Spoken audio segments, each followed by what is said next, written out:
Hey everyone, welcome to today's Facebook Live, and I have a very dear friend and phenomenal person here who is going to be sharing some amazing insights with you today. His name is Kevin Lord, and he is going to be sharing the importance of marginal gains when growing your accounting practice. And Kevin has worked with small businesses for nearly a decade now, and he loves helping them raise awareness of the benefits that digital tools can bring and assist businesses through times of change. He has had a phenomenal career, and it spans a high growth technology company and the SME banking industry. He's had a wealth of relevant business knowledge and experience that will inform his advice and let him share some amazing insights with you that maybe you haven't heard about before. Some of the insights are going to be about new accounting software like Free Agent, but it's also going to be about how you can help your clients with things like making tax digital here in the UK and how you can maximize the opportunities that digital tools can bring to your practice. So massive welcome, Kevin. Great to have you here on the Expert Advantage series. How are you doing today? I'm very well, thank you. Thank you for your very kind words as well. No pressure at all. No pressure at all. It's all over to you. So the way that this is going to work is I will mute myself. I will go on to Facebook and see if there are any questions, and I will let you know if there are. But I'm going to mute myself. I'm actually going to turn off my camera as well, and pass it over to you so that you can actually share some of your amazing insights. So over to you, Kevin, if you want to share your screen and do your magic, if that's okay with you. Excellent. Thank you very much, Amanda, and thank you everyone for your time this morning. Hopefully you'll find it useful. Like Amanda said, I've got a range of experience when working with accountancy practices throughout the UK. Just a bit about myself before I go, just to try and sell myself a little bit more, but I don't think I really need to. So 10 years plus experience working in the SME business and accounting sector, especially in change management. I found myself a little niche there in helping in all the various changes and helping supporting businesses that way. My favourite film is A Beautiful Mind with Russell Crowe. I like the twist in it. I'd done mathematics at university, so I sort of find myself sort of liking that film. Favourite song, Whole of the Moon by the Waterboys. I did request that quite a few times at the Christmas party just there. I just love the song. It's all about seeing the positive things in life. And the best thing about me, without a shadow of a doubt, is my oxtail ragu with fresh pasta. So I'm a keen chef. I like cooking, and my oxtail ragu is it's banging, shall I say. I love that. I'm not going to talk too much about Free Agent today. I am quite aware that some people know Free Agent and some people don't know Free Agent. So basically, we're an award-winning cloud accounting firm based up in Edinburgh, founded in 2007, and we really focus on simplicity and compliance. Our niche market really is small businesses, 6 employees or less, but we mainly work with accountancy practices around the UK. Okay, so that's enough of my introduction. So I'm here to talk about the importance of marginal gains. But just to begin with, I just wanted to give you a brief introduction to what marginal gains actually is. It's not a new thing, it's been about for a while. Some people may have heard of it, some people may have not. I basically just ripped this definition off the first thing that I searched on Google. So the marginal gains theory is concerned with the small incremental improvements in any process which, when added together, make a significant improvement. So what that really means is that if you try and go out and improve one thing and see a massive change, then chances are over a time period, you'll be back at square one. You'll be looking for that new thing to make a massive change. But in actual fact, if you break things down into small incremental sizes and look at improving all of them in a small manner, over time, you'll start to see a vast improvement in what you do. And I think this graph kind of highlights it on both ways, that, you know, if you do look for that 1% of improvement in everything that you're doing, you will start to see that advantage over that length of time. I think quite interestingly enough, though, if you don't keep an eye on all the small things and you let things slip even a little bit, then you go on that red line sort of trajectory of decline. And those small increments in a declining way really start to make a difference over sort of 2, 3, 4, 5 years. And then also look at the gap between the person that is keeping an eye on these kind of things and the gap on the people that are just letting that slip. So in my eyes, it's really important and really manageable that you can make small improvements to a number of things rather than looking for that silver bullet once every so often to make massive improvements. I'm just going to give you 3 or 4 examples of where marginal gains, again, have made a huge impact in the business and sort of popular culture, if you like. So I'll just take the top left example here, the medical profession. Medical profession is the #1 trusted sector in the UK, just ahead of accountants, believe it or not. I don't know if that makes some of you chuckle, but there you are. And what they were seeing is that one of the highest causes of deaths in the UK was actually preventable medical error. That's essentially doctors and nurses making mistakes, and that was causing people to die. Now, if you ask doctors and nurses, they're quite egotistical people, where they were making mistakes, they were not freely admitting to that. I'm married to a nurse, and believe me, she never makes a mistake. But if she has any mistake, you're definitely looking at one. You know, she married me after all. But what the health boards decided to do was slowly look at the processes that doctors and nurses were going through and see if they can make any improvements in that. So the small things I'm talking about here were the labels on any medicine that were being distributed. They were actually finding that the texts were slightly too small for tired, stressed out medical professionals to read properly.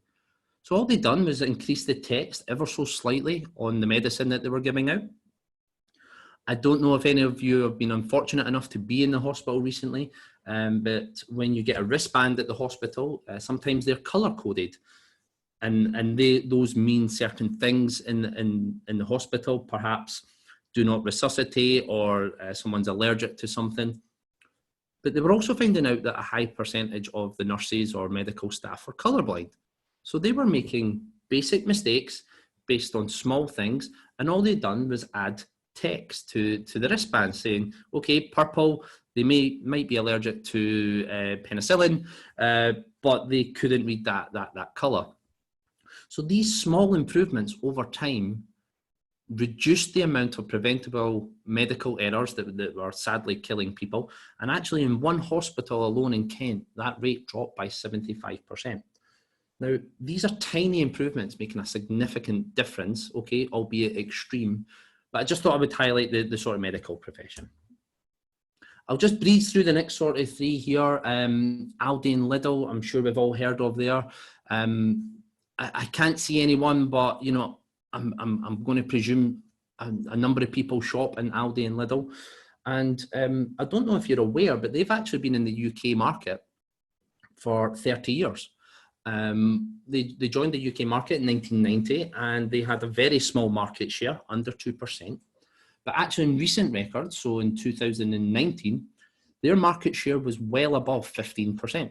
And that's putting Lidl and Aldi above your Morrisons or Waitrose and things like that. If you've been to Lidl and Aldi, they only sell around about 3,000 products. You know, you compare that to Tesco, the larger Tesco's have 90,000 products. So how did a shopping, a grocery store that provide a fraction of the goods start competing with these big guys? Well, what they did is they looked at their marginal gains. Where could they make significant improvements and significant savings to ensure that their prices stayed low and the experiences were better? So the next time you do go to Lidl and Aldi, take a look at the products that you have, the products that you pick up, and look at the barcodes on these products. These barcodes are bigger, Sometimes there's 3, 4, 5 barcodes on every product. And what that means is you are at the checkout for less time, because that checkout assistant is not fumbling with the product, looking for it, trying to find it. If they can't find it, they have to type in the number. So you're at the conveyor belt a lot less time. Also, there's a psychoanalysis element of that the checkout operator is firing through so many products at once, and you're getting a bit of a rush because you're rushed and you're putting all these things back in your trolley, and then at the end of it, the price is actually quite low. And what they're finding is that rush of adrenaline that you're getting, and the price is low, you want that rush again. You want to experience that again, so you keep going back. There's other small marginal gains that Lidl and Aldi have got, all based around the product as well. The fact that they have so few products compared to Tesco means that they can negotiate with their suppliers better. So all the packaging that you get in Lidl and Aldi, they're all quite standard, which means it takes less time to stack the shelves, which means they need less staff, which means you become familiar with the staff that you see there, you perhaps build relationships. And this is all, over time, contributed to them stealing market share over and over again.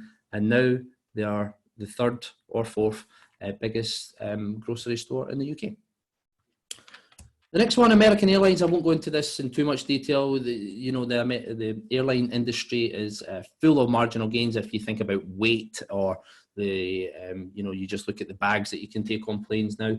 But the most telling one was American Airlines looked at their waste, and they looked at the food that they were providing on their flights, and they discovered that taking one olive out of every one of their on-flight salads resulted in a $400,000 saving for the business.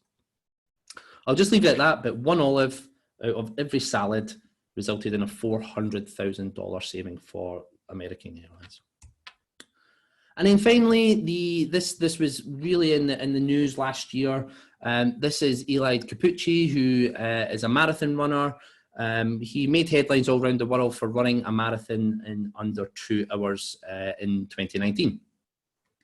What a lot of people may or may not know is that in 2018, he ran the Berlin Marathon in 2 hours, 1 minute and 39 seconds. Which is an incredible feat of human skill and endurance and science and attitude. But in order to get to under 2 hours, he had to shave off 1 minute, 39 seconds from something that he was already doing at 100%. So how did they go about doing that? Well, they looked at marginal gains and little small incremental improvements that they could make over a period of time to make that 1 minute 39 sort of disappear. So how did he do that? Well, little small things like his trainers, they changed the chemical composition in the heel of the trainer, which meant every stride, he just went that little fraction longer. And over 26 miles, that counted. You'll see the guys behind him in the black vests. A lot of people thought they were pace runners, all world-class athletes themselves, helping him maintain a certain pace. Actually, they weren't, and for the vast majority of this attempt, they ran in front of him in a V formation. And really that was just to stop any small wind resistance that would affect him as a body. Now, they picked Vienna to do this attempt on a flat course in almost perfect weather conditions, but still they thought that wind resistance or air resistance would make an impact on his time, and in fact it did. They used other small marginal gain things, like there was a pace car that was firing a laser in front of him, making sure that he stayed a certain pace. Actually, that pace car, they used an electronic car because the cruise control on that car was only slightly better on the cruise control on a petrol car. But all these things added up. Eli Capucci ran in 1 hour, 59 minutes, 40 seconds. So it's only a 2 minute difference, really. Yet this guy is now a legend. His name will go down like Roger Bannister did for the 4 minute mile. So these small incremental improvements have made a significant impact, not just for this guy, but probably athletes forever. So it just shows you there. Okay, so I've said marginal gains is nothing new, and without a doubt, the most popular marginal gains stories, if you like, is UK Cycling or Team Sky. I think it's called Idios now. Sir Dave Brailsford is a huge advocate of marginal gains. I'm sure you've all heard of him. But he took over UK Cycling in 1986. It was kind of a laughing stock. They won 2 medals at the Edinburgh Commonwealth Games. He put in a culture of marginal gains, and fast forward to London 2012, where UK were winning 66% of the gold medals available. So not even just any medals, gold medals. Bradley Wiggins was winning Tour de France. Chris Froome has won 4 in a row. We have Mark Cavendish as a time trial world champion. And so huge, significant wins and accolades and becoming a world leader, really, all came from looking at tiny marginal gains that they could make on a daily basis, and they're reaping the rewards now. And throughout the rest of this presentation, I'm kind of going to referencing what Sir Dave Brailsford done for cycling, purely because it suits me and it suits my story. And I've been a bit, it lets me sort of exaggerate things a little bit, let's be honest about it. But it's purely because it's the most common one, and I'll dial in a little bit deeper what they've done at every stage. So you might be sitting there saying, come on, Kevin, what's your point? You're talking about Lidl and olives and cycling. Where does that fit in with me and my accountancy business? And I'm truly honoured to talk today, especially being invited by Amanda in 2020. I think my, how shall I put this politely? Certainly my attitude or my outlook on supporting accountants completely changed when I read Amanda's book coming up 2 years ago, that we kind of have to do things a little bit differently here at Free Agent. It's not simply going in and wondering why accountants just weren't using Free Agent. You would go in and you say, please use Free Agent, use Free Agent, use Free Agent, and actually not digging a little bit deeper into what accountants do on a daily basis and where efficiencies are met, not just on cloud accounting, but everywhere else. And reading Amanda's book was a true inspiration. And reading it also made me ask sort of questions of accountants that I went to speak to almost on a daily basis. A lot of them had no growth strategy. They didn't have any sort of long-term plans. They were just plodding along. They were attracting clients. That was the easy bit. They were getting referrals, but they were never attracting the client. They were just being a sort of jack of all trades, if you get where I'm coming from. They were also doing a lot of work that they didn't like doing, and I'll go into that just in a second. There's no doubt about it, and Amanda might smile to herself here. Accountants never have time. It's one of the biggest things you have. Why are you not using Free Agent? Don't have time to look at it. Why are you not marketing your practice properly? Don't have time. So a lot of them are very time poor, and it wasn't an excuse. They were time poor, but in my opinion, for the wrong reason. And adding all of that together, they were actually becoming one of the crowd. They were just, there was nothing making them stand out. There was nothing special. They were just very, very quickly becoming one of the crowd. So reading Amanda's book, a real inspiration. If you've not, I'm sure a lot of people are in our Facebook group, so they have. Get a copy. It really changed my outlook on what we do at Free Agent, and I'm sure it will do yours as well. Another bit of inspiration of looking at marginal gains was a survey that we done with all our accountants at Free Agent. So we interviewed about 2,000 accountants, and we asked them what the most enjoyable part of their work was. And if you look at this, almost well over 3/4 were the most enjoyable part was helping their clients grow their business and solving problems. And also a good chunk, 10%, was being an expert in their field. So that's the stuff that they love doing. It's what they trained to do. It's what they wanted to do. That was the most enjoyable part of their job. But we asked the same group what was the most time-consuming part of their work. And the most time-consuming part was chasing up information, sorting out messy books, and correcting mistakes. So actually, the thing that took the most time was not the stuff they loved doing,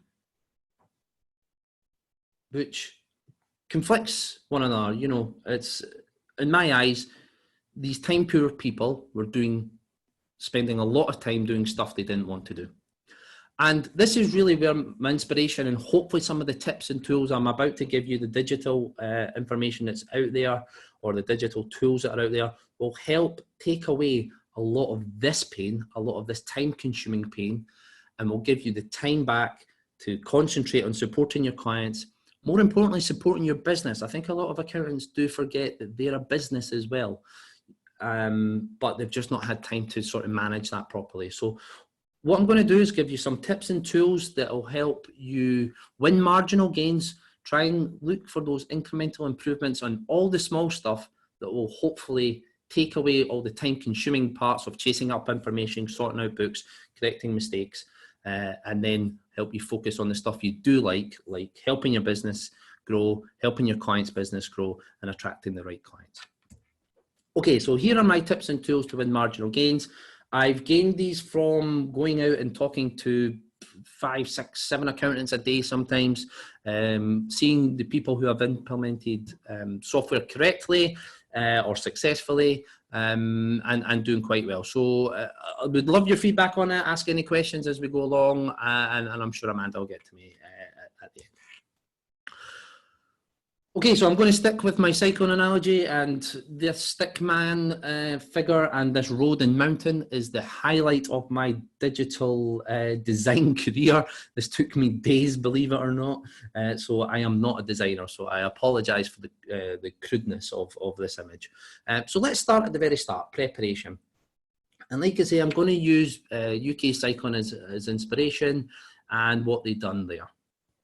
So straight away, UK Cycling came in and said, do we have the right equipment? Do we have the right riders to make a success of this? There's a very famous cyclist called, I think it's Graham Miller, I might be wrong there, Scottish guy. Chris Boardman as well, if you think about him, you know, very, very famous cyclist in the 90s. These guys actually built their own bikes from material that they could find.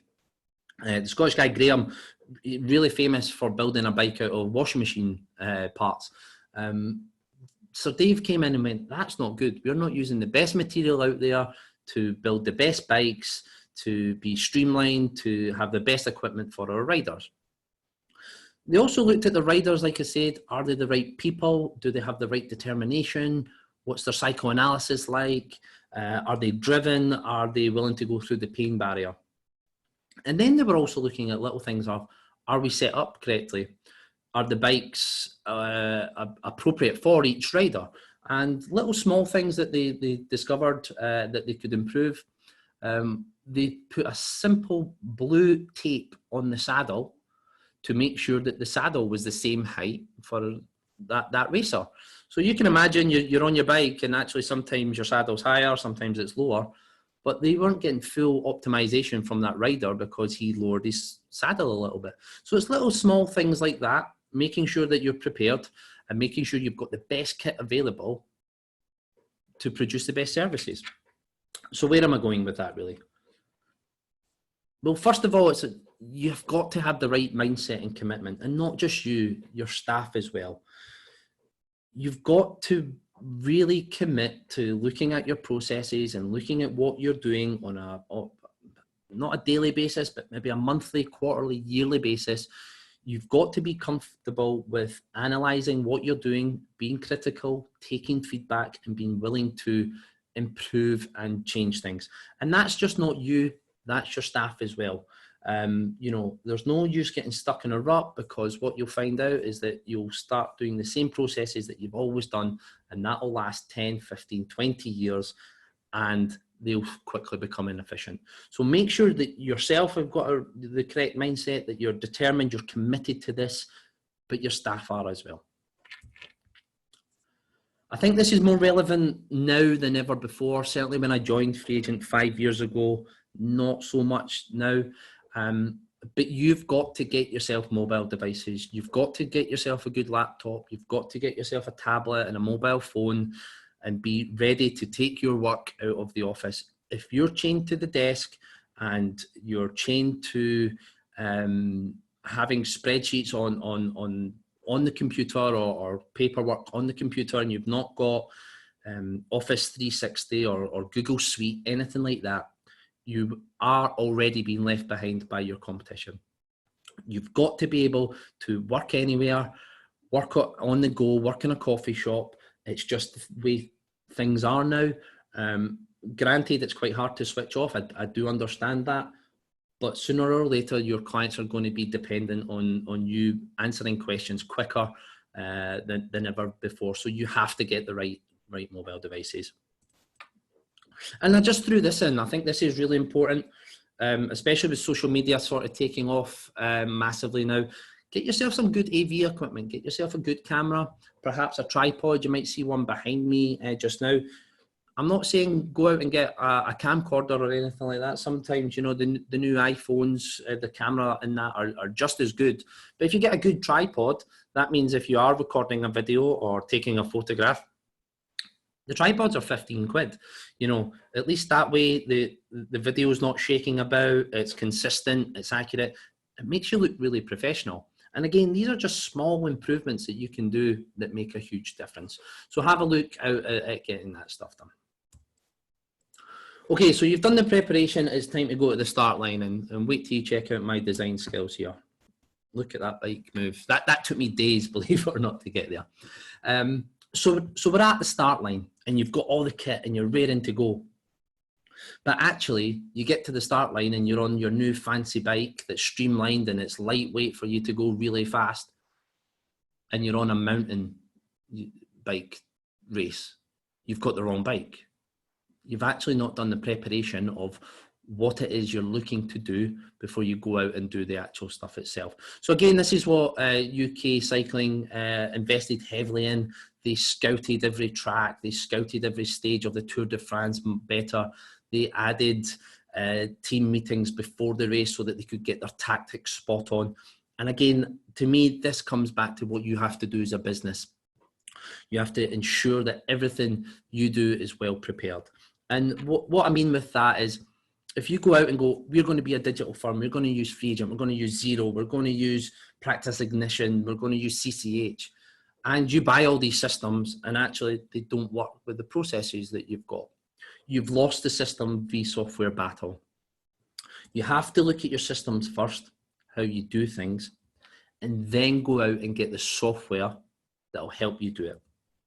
So look at your systems first, and then get the software to match what it is you're doing.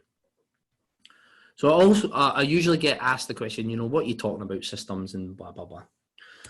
Now I'm talking about digital tools here, but I'm going to take a step back, and the best way for me to tell you to identify systems and processes to improve is to sit down, either by yourself, but ideally with your team, get huge pads of post-it notes, and write down every process that you do in your practice from beginning to end. So, for example, what is it that I go through to onboard a client? What is it that I do to submit a VAT return? What is it that I do to set up a meeting? What is it that I do to submit final accounts? And really sit down and I mean every step of that process, write down on post-it notes, stick them to the wall, and then start to find things that you repeat over and over again.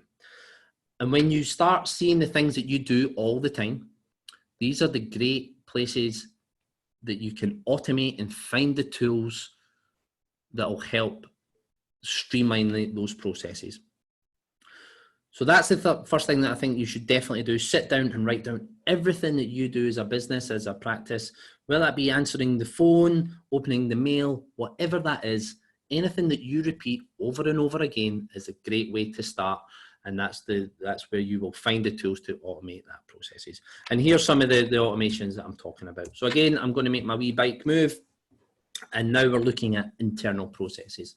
And I love this photo. So we're back on our cycling race. This is the internal part of the race that usually happens on the flat stages of the Tour de France or something like that. And I really like this photo because here we are, here's one team, They're all in the same uniform. They've all got the same helmets on. Excuse me. They've all got the same bikes. They're probably all speaking the same language, or they at least know they've all got the same tactics. So they're as one. This is something that they can control. And that's what I mean with your internal processes. So let's look at that, and let's look at this graph as well. You know, chasing up information, sorting out messy books, and correcting client mistakes. So here's my example to you. You probably do this in the practice, an internal process. You're chasing information from your client.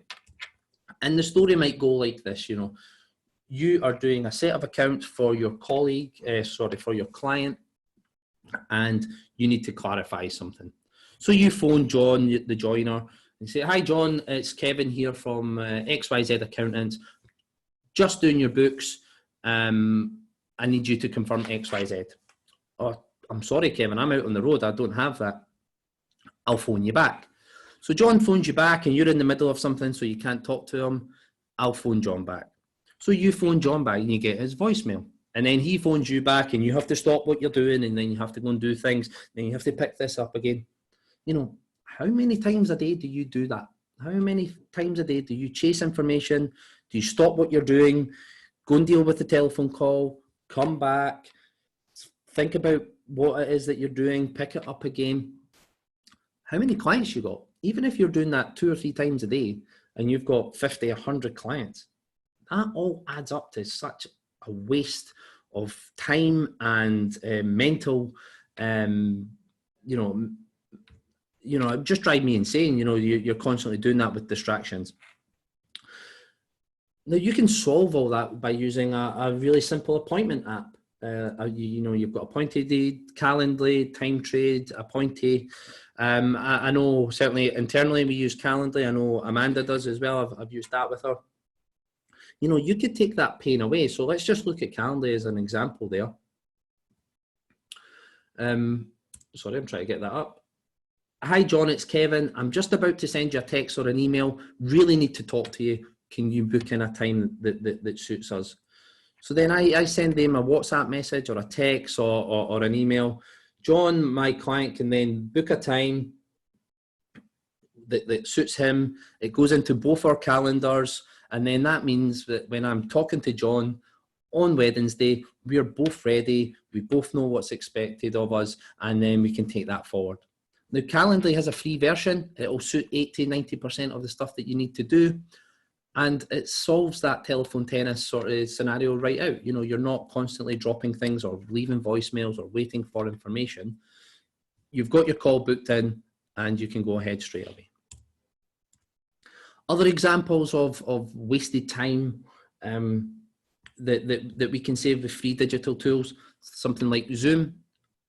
Zoom has a fantastic free option that lets you have online meetings for up to 3 participants.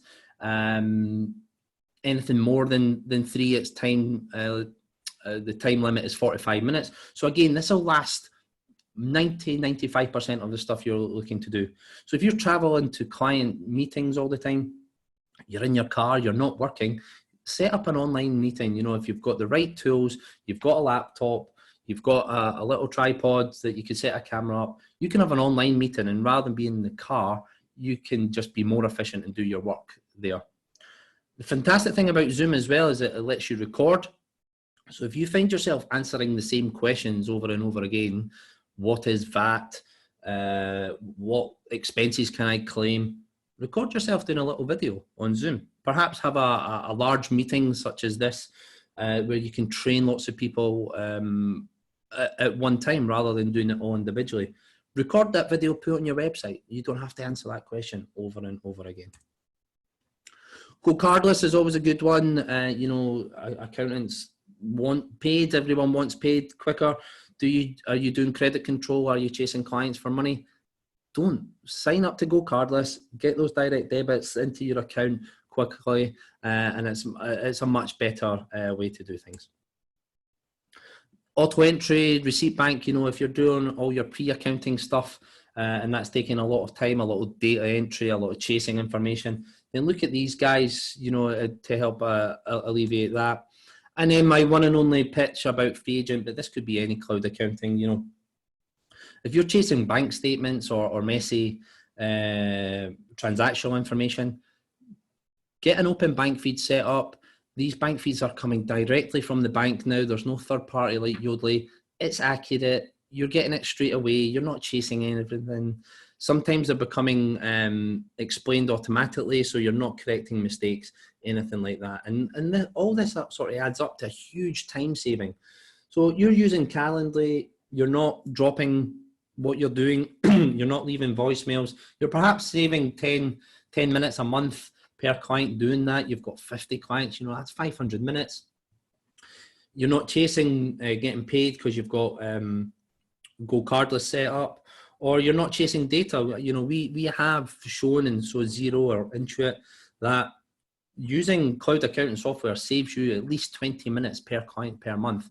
And if you've got a small amount of clients like 50, that's a significant saving of time just doing silly, mundane tasks that you don't like doing that automation can help with. Add all that together. Of course, I've probably exaggerated that to help my argument. But what if I gave you a working week back a month? What would you do with that time? Would you take better holidays? Would you work less hours? Would you grow your business? Would you write that blog you've always wanted to write?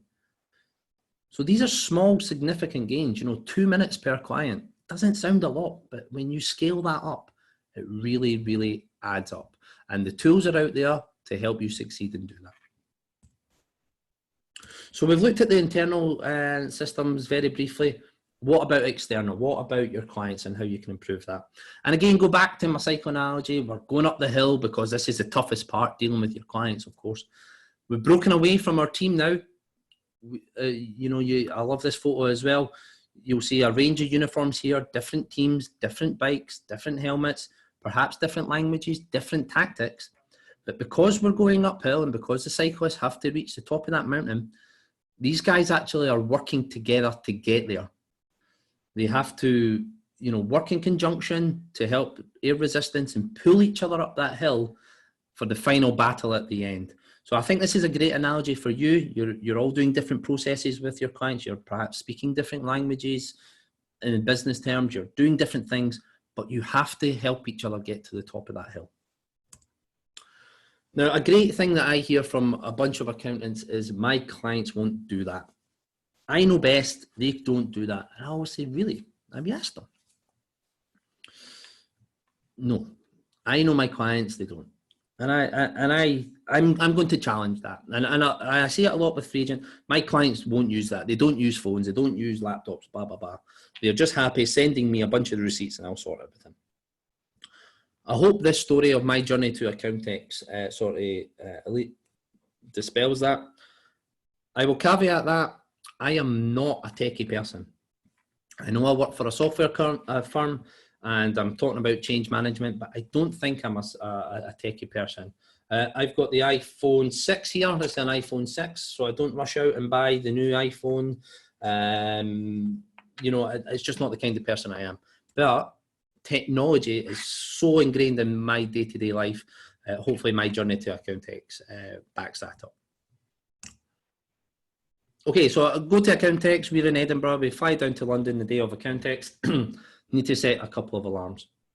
I don't have an alarm clock anymore. I use my phone, which, if you think about it, when I designed this slide, I'm reaching out for my mobile phone. I'm reaching out for technology before I'm even awake. What a massive change in society that's what I'm doing. I'm reaching out for my mobile phone before I'm awake. It's less than a yard away from my body, and it's the first thing that I go to every day. We can track our buses in Edinburgh in real time. So I was getting the X15 there. I knew it was 7 minutes away. I didn't have to go out and stand in the wind and rain that morning. I could just go out and save time and go right to the bus stop, and it was really convenient for me. Again, my bus tickets are on my mobile phone, so I didn't need to go to the cash line, take money out, go to the shop, buy a newspaper or a packet of chewing gum to get change for the bus. I could just, again, get it on my phone. Because I've not got a newspaper anymore, I listen to podcasts when I'm on public transport. So again, a lot of people say, what if you lose your phone? To be honest, I can't lose my phone because I'm listening to things all the time. I would be fully aware of it, but I listen to podcasts yeah. So I get to Edinburgh Airport, I don't need to print off a boarding pass, I don't need to stand in a queue. I can go right to security, my boarding pass is on my phone. Of course, at 6:30 in the morning, you check social media in case anything absolutely mental has happened overnight, or you missed that photograph that your friend put on. It's a sad part of society, but it's real life. Everyone is glued to their social media. I've checked my personal email and I've used WhatsApp. So that morning going to Accountex, I remember it, I was texting my wife, we've got a new baby, and she was saying, you need to organise a dog walker to come because I'm going out with the baby. So I had to text the dog walker, which meant I had to pay for the dog walker. So again, get Monzo up, transfer some money, and then that way that I could sort everything out. I get to London, and I've never been to London without the City Mapper app. So God knows how people got round London round about then. But City Mapper is great, gets me from A to B. I know what tube to get, I know what bus to get, I know how long it'll take me, I know when I'll get there, I'll know the cost. God forbid I have to ask anyone, but nice and convenient for me. I found out it was going to be late, so I called an Uber. Again, the taxi came to me. I knew how much it was going to be. I knew the driver's name, and I could pay for it all, again, using my app. Went and got a coffee, used Apple Pay, used my Monzo account just to pay for a coffee. And damn right, I'm going to expense that back to Free Agent because it was after 9 o'clock. So again, I could take a photograph of that receipt into Free Agent, and it would go directly to our financial director here. Again, I'm out on the road. We have online communication, Slack. I could stay up to date with everything that happened in the office. I can make business decisions. I can make things don't slow down because I'm not in the office. And again, that's all through my Slack. I then purchased something on Amazon for our baby. It was a specialist item. And again, if you think about the process that perhaps we would have had to have gone through for that, my wife would have had to have gone out in the wind and rain, got the bus into Edinburgh city centre, try and find the shop, hope that they had that item in stock, do all of that with a baby, and then get back. Actually, 2 clicks of a button, I could do it on my phone, and that item would actually get in home before me the next again night, which is amazing. I'd also be lying if I said I didn't play Candy Crush, which I obviously did. But between getting from Edinburgh to London, 6:30 in the morning to 9 o'clock in the morning, I used well over 25 apps. Now, there were other alternatives for me to use, but it was convenient, it was accurate, it was efficient, it was safer for me to use my mobile phone to go about my daily basis and get things done. So I'm not buying the story of my clients don't do that. Those days are gone. And it's not just the young clients that you have.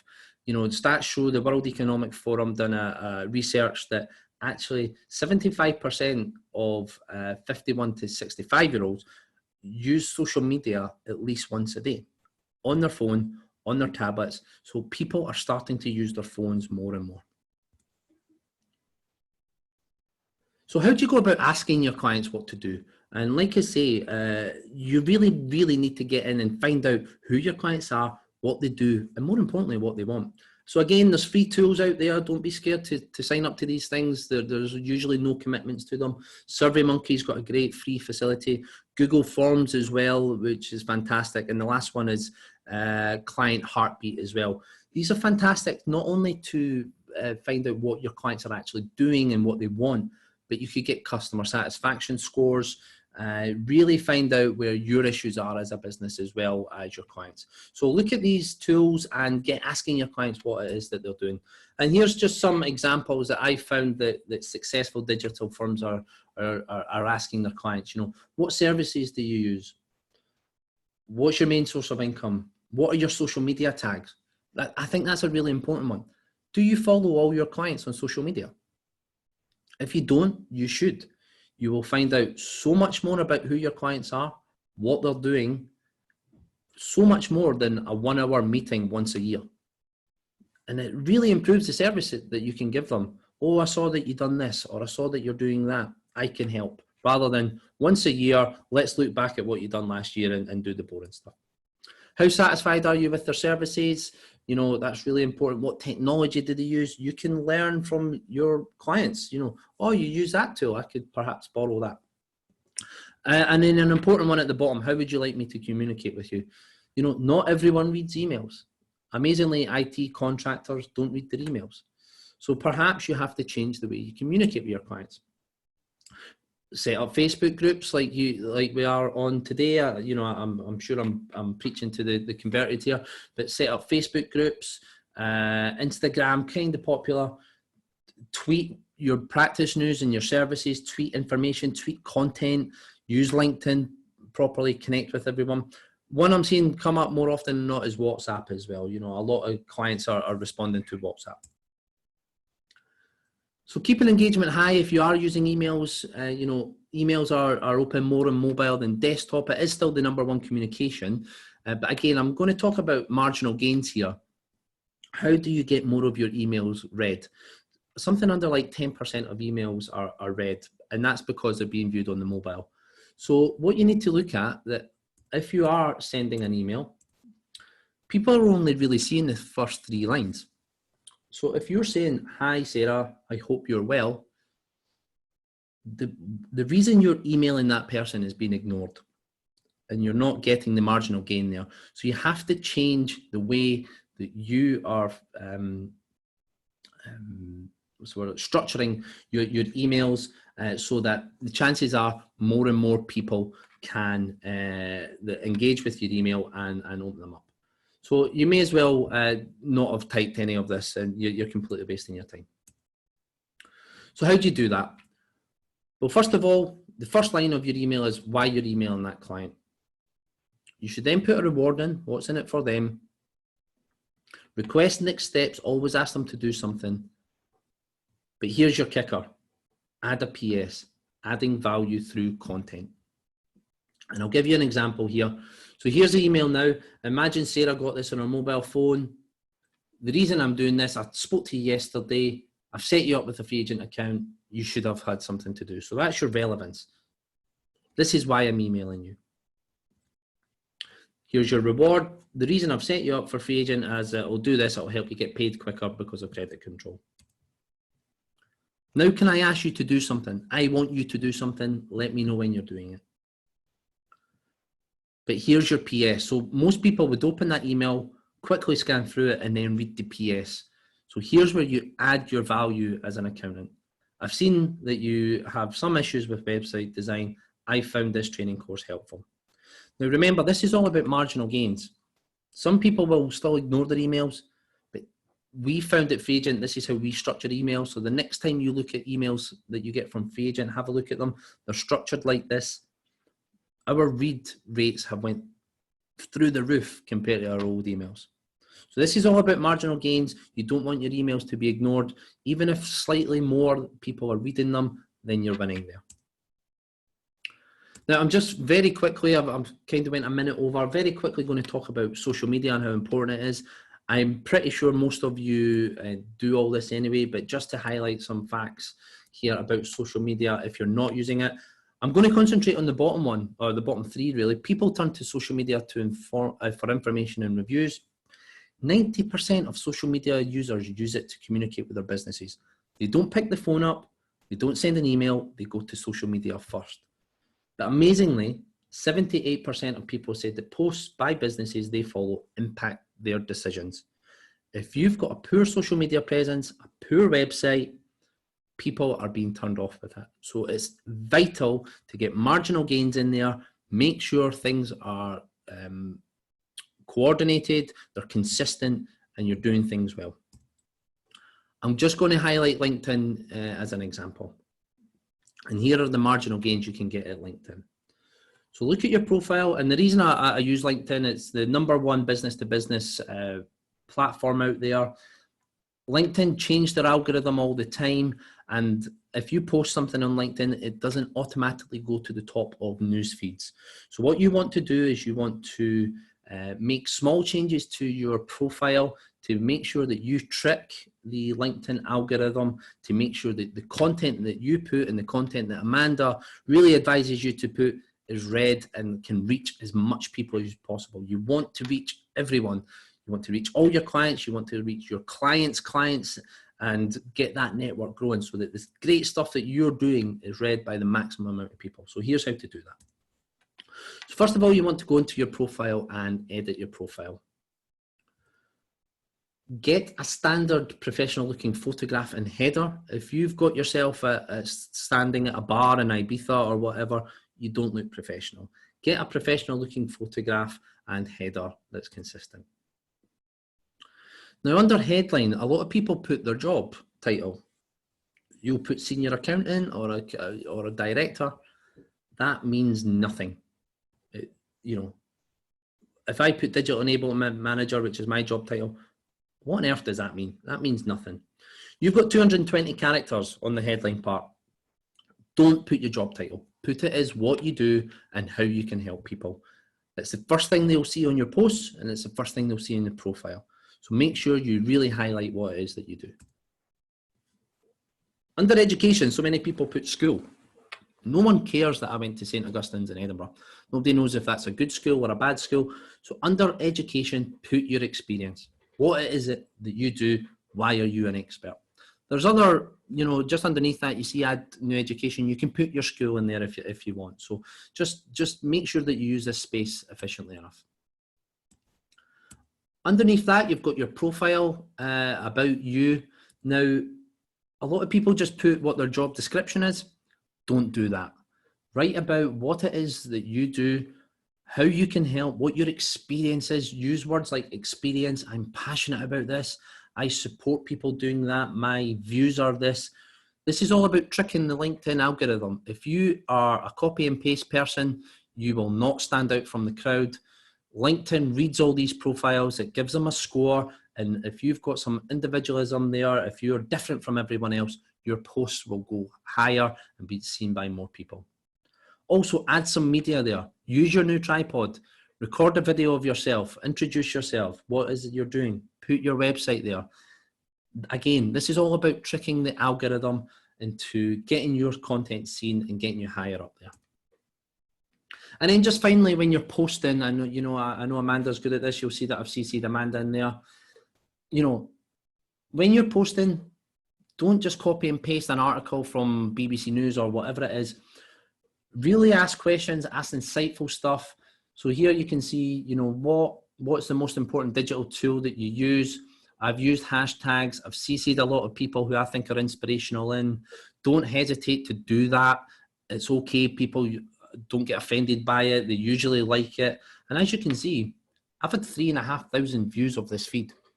I've only got 500 people in my network. So over 7 times the amount of people have seen this post. They've seen my name. They've seen what I've done. They've connected with me. They've seen my business. This is all about getting little marginal gains so that your name is out there and your business is out there.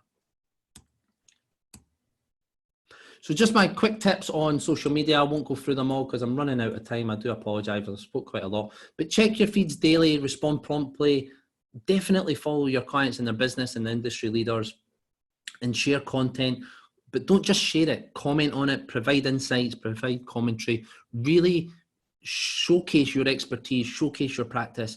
Don't be scared. Don't be one of the crowd. Stand out and be proud of what it is that you're doing. Okay, and just to finish, we're at the finishing line now, and what did UK Cycling, what did Team Sky do? When they finished the race, they didn't just stop there. That wasn't their job done. They actually carried 15 mattresses and pillows and beds all around France in a separate truck to ensure that the rider was sleeping on the same bed every night, so there was no complications there. No one had a restless sleep. They took a chef round with them so that they knew the food was good. So there was marginal gains there to be had when they weren't doing their day-to-day job. And I think that's what I really want to leave you with. What's the most important part of your job? What's the most enjoyable part of your job? Is you're helping your clients, you're solving problems, and you're being an expert in your field. So you've saved time. You're not doing all the donkey work. that you were doing, you're not chasing bank statements, you're not leaving voicemails everywhere often, what do you do with that time? Well, concentrate on growing your practice. Read Amanda's book. You've now got a little bit of time. Really start to educate yourself on the different ways to do things. Don't just get stuck in the rut of doing the normal things. Really find that target client that you want. Really find the person that you want to work with. I spoke with an accountant in November who was so driven on becoming a gold partner with a certain cloud accounting firm that they were just taking any client that they could get their hands on. Now, what that resulted in is she was taking the wrong client, who were then, their businesses were failing. They then had to take on staff, and they were taking on staff so quickly, they were probably going the wrong way about getting the staff, so they were going off sick. And actually, they grew their business so much in the wrong way that it had a huge impact on their business. So if you are growing your business, make sure you're growing your business and attracting the clients that you want to work with, not just any Tom, Dick, and Harry. I think that's important. And now you've saved that time, get a plan in place, have a real strategy of how you want to do it and do things correctly. And then finally, you've saved some time. Look after yourself. You cannot give the best service possible. You can't grow your business if you're knackered, you're stressed, you're not taking time away to really recharge your own batteries. So go and grab that coffee, meet that friend that you've not met for ages. It's really important. Download apps like Headspace, really look after the well-being of yourself and look at ways of trying to relax. Hopefully you're not doing all that work and chasing bank statements, like I say, so you're not as time poor as you used to be. Really take that time to recharge your batteries. Walk the dog, go home at lunch and walk the dog. It's really relaxing. It releases endorphins in the mind and it really motivates you. And then finally, book that holiday you've always wanted to book. The world's not going to end. You cannot grow your business efficiently enough if you're knackered, like I say. Use the time saving, yes, to grow your business, but grow yourself as well. So that's really where I want to end. I can see that I've went over significantly. I apologize for that. Hopefully you'll take some of those hints and tips away. If you have any questions, then please let me know and let Amanda know. And yeah, I can see Amanda's face is back there. So I'll pass over to Amanda. I'll take a little sip of water and answer any questions that you may have. Yeah, awesome. Thank you so much. That was really interesting, and so after my own heart, actually, Kevin. It's something that I focus on a lot, and there's a few areas that I focus on. One is sleep. So for the past 6 months, I've been looking at maximizing my sleep. So I use something called an Aura ring, which tells me whether I have good sleep or bad sleep and how deep my sleep is. And what I've done with marginal gains, I suppose, is I've tried cutting out meat. I've tried cutting out carbs. What we've done is we've had 3 duvets in the past 3 weeks to work out which duvet helps us sleep better so that we can get better sleep. We invested in a very expensive mattress because that then enabled me to have better sleep. And actually, for me to pay, $2 or $3 grand for a mattress, it only needs a couple of clients to pay for that mattress, and I can get those clients because I'm getting better sleep. So they're all things which we really focus on here. Another one that I do is with my laptop. So I invested in the fastest laptop, one that processes things quickly, because if I have to sit and wait for a page to load, that's wasting 2 seconds. If I do that like all day, every day, which is what I do, that ends up wasting 10 minutes, 20 minutes, 30 minutes. And what can you do in 10 minutes a day? As you say, you got back a whole week just by those tiny marginal gains. And then another one, which is about growing yourself and looking after yourself. Literally, in a moment, I'm off to a spa for 3 days. I'm going offline. I'm not talking to anyone. I'm not talking to the husband. I'm not talking to clients. I'm not talking to my children. That's going to be really hard. But I'm literally going to look after myself, recalibrate so that I can have the best 2020 ever. And we were talking about that before your presentation. So they're just 3 ways where I am making sure that I am having those marginal gains, and it makes such a difference. It really does. Yeah. What do you think would be the best thing for people to do? Like one thing that people could do to actually get the most from this presentation, because there were so many nuggets in it, Kevin. Where should people start, do you think? I think the best place to start, like I say, is not to underestimate how the most basic of things make a difference. So I used Calendly as an example. You know, placing those telephone calls and leaving voicemail is you know, when I speak to accountants, the biggest frustration they have is chasing information. There's no doubt about it. Yeah. But if you are constantly making calls and voicemails, and then you get that call back when you're not expecting it, you do stop what you're doing. And even if it's just 30 seconds, a minute, I think studies show it takes something like 4 minutes to get your head back into that mindset of, okay, what is it that I was doing? You know, if that happens even once or twice an hour, multiply that, even if you've only got 10 clients, or even, it doesn't even necessarily need to be a client that's annoying you. You know, if you don't block out your calendar and say, no calls here, I'm not expecting any, just to have some dedicated time to work, then it really makes an impact. So I'm not talking about finding tools to enhance your accounting services. It's just, I think a lot of accountants that run practices actually forget their businesses. And they are so ingrained and so got their mindset into being an accountant, they forget to take a step back and do the operational stuff of running a business. So it's more that, you know, it's more the streamlining of the very basic stuff that they do on a daily basis. So sit down.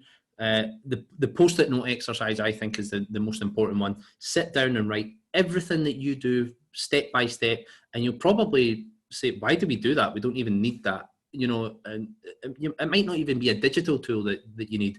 You might just have to cut something out because you're doing it for no reason. So it's really sitting down and really understanding what you do as a business, rather than, you know, go out and get Calendly, free agent, whatever. What is it that you do? And really understand that. Brilliant, brilliant, brilliant. Thank you so much. What we haven't done is say how people can get in touch with you if they'd like to find out more about Free Agent, or just have a conversation with you, because your insights on growing a practice is amazing. What's the best way for people to connect with you, Kevin? I'm just happy for people to connect on LinkedIn. So have a look for me on LinkedIn, Kevin Lord. I think it's Kevin Lord 86, which is the year I was born. But but you know, I'm connected to you, Amanda. Yeah, just connect with me on LinkedIn. You know, Free Agent, we're not a pushy company, so I'm not going to drive anyone to the Free Agent website. If you are interested, it's freeagent.com. But yeah, connect with me on LinkedIn. We do things a little bit differently here. It's more about supporting your business first rather than selling your software. So yeah, connect on LinkedIn or Twitter. You know, you tagged me in a lot of the tweets over Christmas and New Year. So just connect with me, open up a discussion. I'll happily help. And yeah, we're always about sharing content and best ways to improve your business. Brilliant. Thank you so much. And thank you for your time today, Kevin. No problem at all. Thanks, everyone. Bye-bye. Okay, stop the live stream. Let me stop the recording.